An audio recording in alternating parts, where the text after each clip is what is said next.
Hey, Luigi here, the Gray Matter Project. Again, this is my hobby inside my YouTube channel.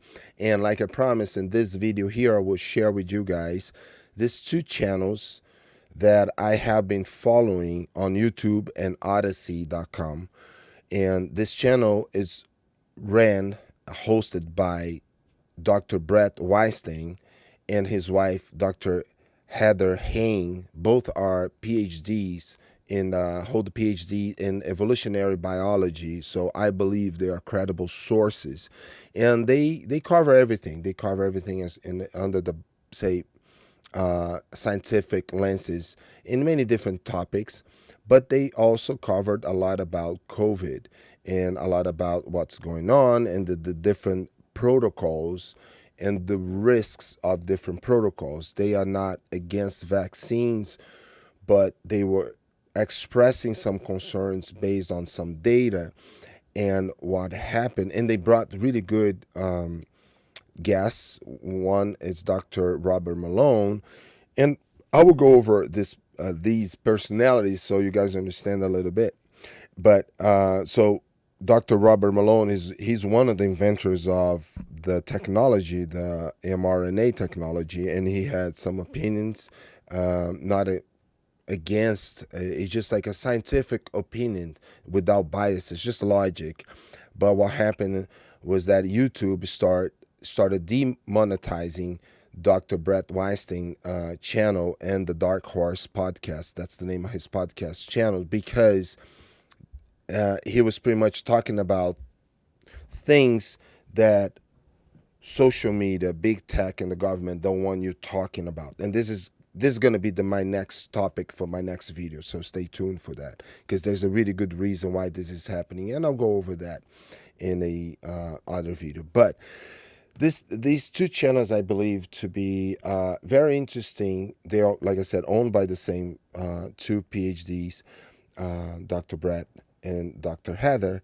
And I've been using that as my source of maybe some information or discussion, because the whole point of them is to try to bring, because there's so much information out there. They're just trying to not challenge, but bring more discussion to the table, bring more different analysis to the table. Why we're not using more of this? Why we're not talking about more of this data? Well, this data was wrong, but there's also this one here. So they bring different scientists that might have contrary opinions regarding what's going on, and why not listening to them? Why not debating? So I guess what really made me have more interest on the Dark Horse podcast, it's because they are willing to ask the hard questions. They are willing to bring more debate with scientific information, with scientific data. Another thing that made me really enjoy watching these videos, it's because they have no problem doing any self-correction. So there's a video where they mention like, well, we mentioned this thing and we were not right, because when we mentioned, we didn't really read the whole article, and now this article has been retracted. And then so they also retract and they self-correct, and you can tell that not everybody does that kind of stuff. And so it's a huge service that they offer to their listeners and watchers, is when they admit that, well, this wasn't really researched well as it should. But everything else, as far as I saw, especially because they bring different opinions with the scientific information, non-political, non-biased, I thought like, wow, that's interesting. And what really upset them was the fact that, I say big tech, I don't like to use those terms and labels that everybody has been using, but all the streaming services right now, that the mainstream social media have been blocking anything. No, you cannot say this, you cannot say that. But why? Why can't we discuss more about this thing? So let me just show you here. Let me start with the YouTube. So this is Dr. Bret Weistein website, or sorry, page on YouTube. So he has his live streams. He has his Q&As, and you can follow all his videos here. Usually he has all the long streaming videos, okay, and he covers like a huge array of things. Now, what another thing they do is they have another channel on YouTube called the Dark Horse Podcast Clips, and that's when they isolate some subjects. And again, you can see here that it's not just about COVID, but it covers a lot. When to wear a mask. They're not anti-masks, but they explain when to to use it or not, and etc. But you can see there are like some other things involved, and it's very interesting. Now, many of the sensitive subjects are not on YouTube because YouTube censor them. There's no other word. They literally censor them. So they went to Odyssey.com, which is this new platform, I guess new, and where they can speak freely about the subjects that the other platforms are blocking them from talking about. So in this one here, they saying the importance of exercise, diet, and getting outside in good COVID outcomes. So this is one. This is not like really like a problem, but let's say this one here would be a problem. I'm gonna show you. Okay, so this here would be a problem under YouTube, where this one here. I'm not gonna play, otherwise I'm gonna get flagged on YouTube. And the same thing here. The reasons, I'm not gonna open. I just opened a little bit. This study that has been called into question most prominently in the Guardian article, which begins with a political attack claiming that those who have argued that ivermectin appears to be effective based on the evidence are somehow right-wing, which is a preposterous and obnoxious stigmatizing claim. Well, I'm not going to play more, otherwise I'm going to get flagged. Probably. I don't know. Let's see if this video gets flagged or not. But so he brings Dr. Tess Lowry, and she's an MD and PhD, external analyst for the World Health Organization and an expert in analysis of medical evidence. She's part of the Bird Group. And so this part here, for instance, would not be found in his YouTube channel because YouTube blocked. Now, she's an MD, and she's an external analyst for the World Health Organization. So why not hear her, not opinion, but her analysis? That's the whole point. Why not hear her analysis?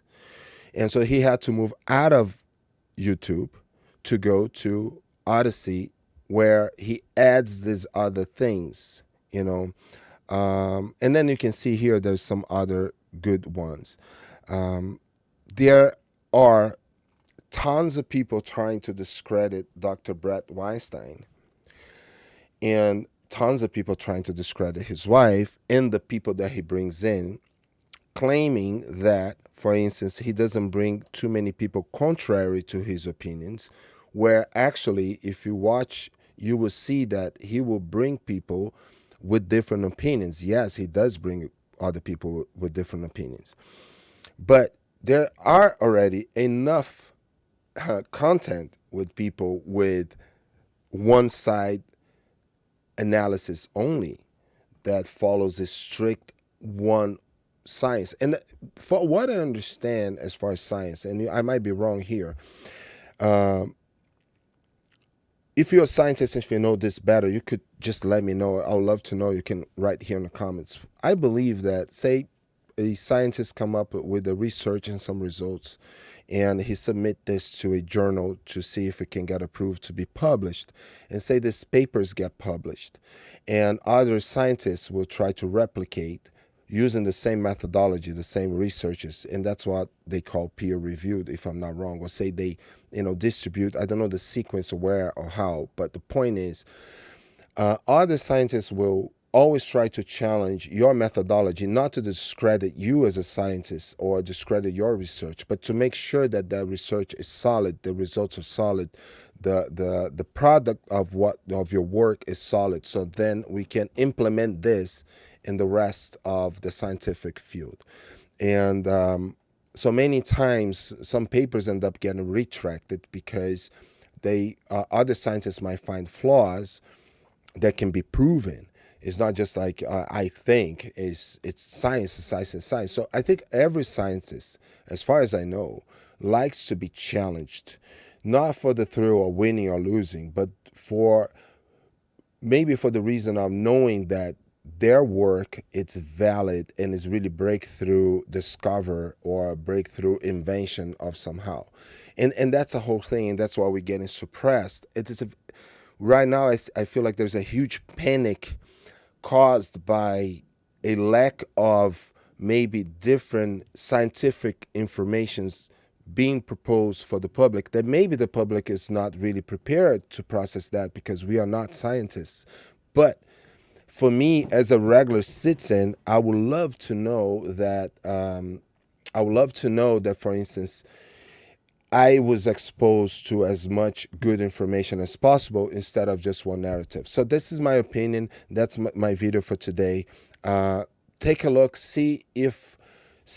bottom line is, look for different answers, sometimes from credible sources, people that, you can't really, well, he's a PhD, his wife is a PhD. They bring legit people.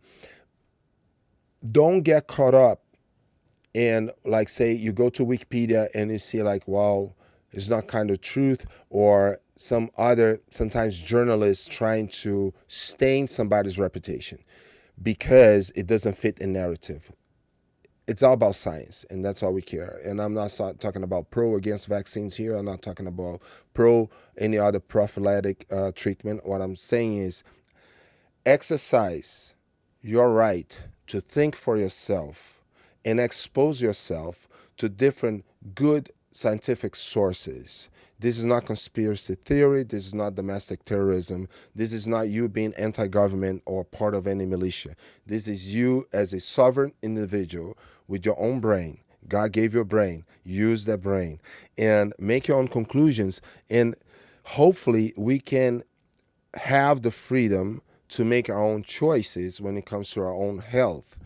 And that's the main thing. And if depending on your choices, you also should know that you are responsible for exposing or not exposing whoever is around you to anything based on your own options. So that's the whole thing, and that's my opinion. So and that's my exercise. So sharing my process. That's what I'm doing. The Gray Matter Project. This is my process, and this is not because I'm against this or that party or the other party, but this is just pure my own exercise. Use your gray matter. Thank you.